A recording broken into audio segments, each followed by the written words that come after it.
काशी से प्रधानमंत्री मोदी ने देश के किसानों के नाम संदेश दिया है।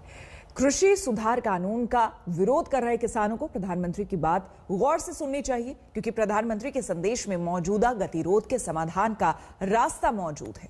और मां गंगा के घाट पर से कहना चाहता हूं, काशी जैसी पवित्र नगरी से कह रहा हूं, अब छल से नहीं, गंगा जल जैसी पवित्र नीयत के साथ काम किया जा रहा है। काशी की पवित्र जमीन से प्रधानमंत्री मोदी ने दिल्ली में आंदोलन कर रहे किसानों को सीधा संदेश भेजा।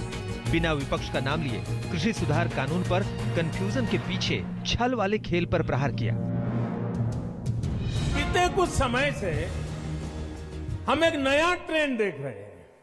हम अब देख रहे हैं कि अब विरोध का आधार फैसला नहीं, बल्कि भ्रम फैलाकर, आशंकाएं फैलाकर, फिर तो भविष्य में ऐसा होगा, फिर तो भविष्य में ऐसा होगा, अब तो ये होने वाला है, उसको आधार बनाया जा रहा है।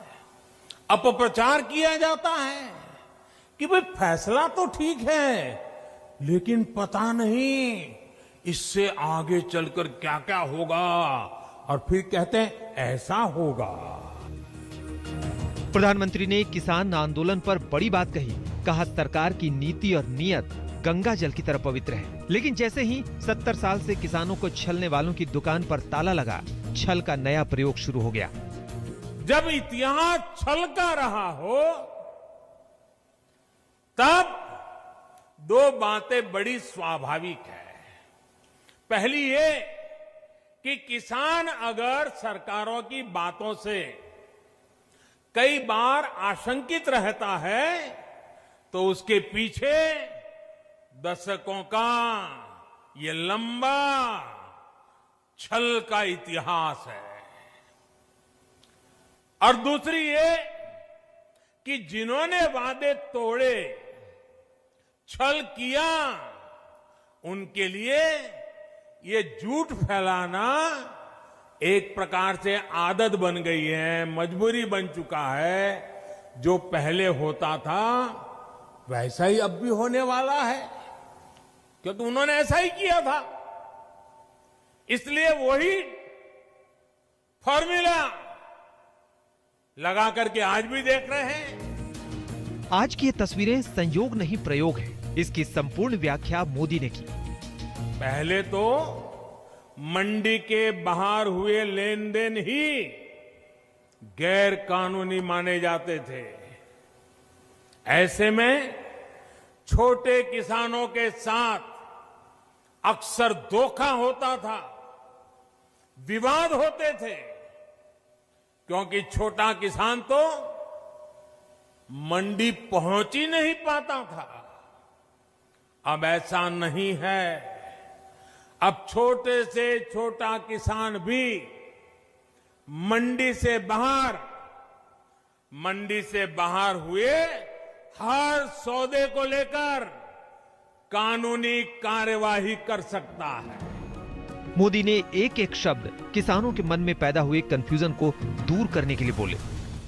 किसान हित में किए गए कृषि सुधार ऐसे ही विकल्प किसान को देते हैं। अगर किसान को कोई ऐसा खरीदार मिल जाए जो सीधा खेत से उपज उठाए, जो ट्रांसपोर्ट से लेकर लॉजिस्टिक के हर प्रबंध करे और बेहतर कीमत दे, तो क्या किसान को अपनी उपज उसे बेचने की आजादी मिलनी चाहिए कि नहीं मिलनी चाहिए? कृषि सुधार कानून को लेकर कई तरह के सवाल पर प्रधानमंत्री ने पिक्चर साफ कर दी। किसानों को समझाया गया, कानून सिर्फ विकल्प है जो पुराने सिस्टम के साथ काम करता रहेगा। क्या किसान की इस बड़े मार्केट और ज्यादा दाम तक किसान की पहुंच होनी चाहिए कि नहीं होनी चाहिए? अगर कोई पुराने सिस्टम से ही लेन देन को ठीक समझता है तो उस पर भी इस कानून में कहां कोई रोक लगाई है भाई। सीधे शब्दों में प्रधानमंत्री ने काशी से किसानों को बड़ा पैगाम दिया। मोदी ने 6 साल का रिपोर्ट कार्ड पेश किया। 4 करोड़ किसान फसल बीमा योजना से जोड़ा। देश भर में यूरिया की कालाबाजारी को खत्म की। 6 साल में देश में कभी यूरिया की कमी नहीं हुई। स्वामीनाथन आयोग की सिफारिश को लागू किया। सिफारिश के अनुसार 1.5 गुना एमएसपी दिया गया। धान, गेहूं और दलहन की रिकॉर्ड खरीदारी की। किसानों को मोदी ने अपना ट्रैक याद दिलाया। ये भरोसा भी दिया कि जल्द समाधान होगा। जिन किसान परिवारों की अभी भी कुछ चिंताएं हैं, कुछ सवाल है, तो उनका जवाब भी सरकार निरंतर दे रही है, समाधान करने का भरपूर प्रयास कर रही है। मां अन्नपूर्णा के आशीर्वाद से हमारा अन्नदाता आत्मनिर्भर भारत की अगुवाई करेगा। मोदी ने करंट सिचुएशन के सॉल्यूशन की बात की। इस पर किसान और विपक्ष का रिएक्शन भी आया।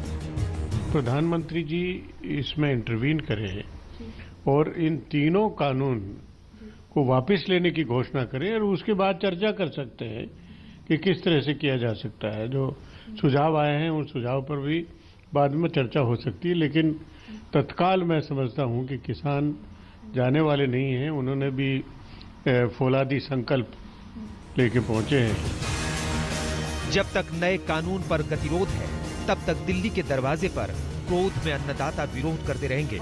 आज प्रधानमंत्री का संदेश देश के किसानों तक पहुंच गया है। अब देखना है कि किसानों का नेक्स्ट स्टेप क्या होगा। आज तक ब्यूरो। नमस्कार, मैं हूं अंजना ओम कश्यप। हमें उम्मीद है ये वीडियो आपको पसंद आया होगा। लेटेस्ट खबरों के लिए यूं ही देखते रहिए आज तक, और इस वीडियो के पसंद आने पर लाइक, शेयर एंड सब्सक्राइब करना ना भूलें।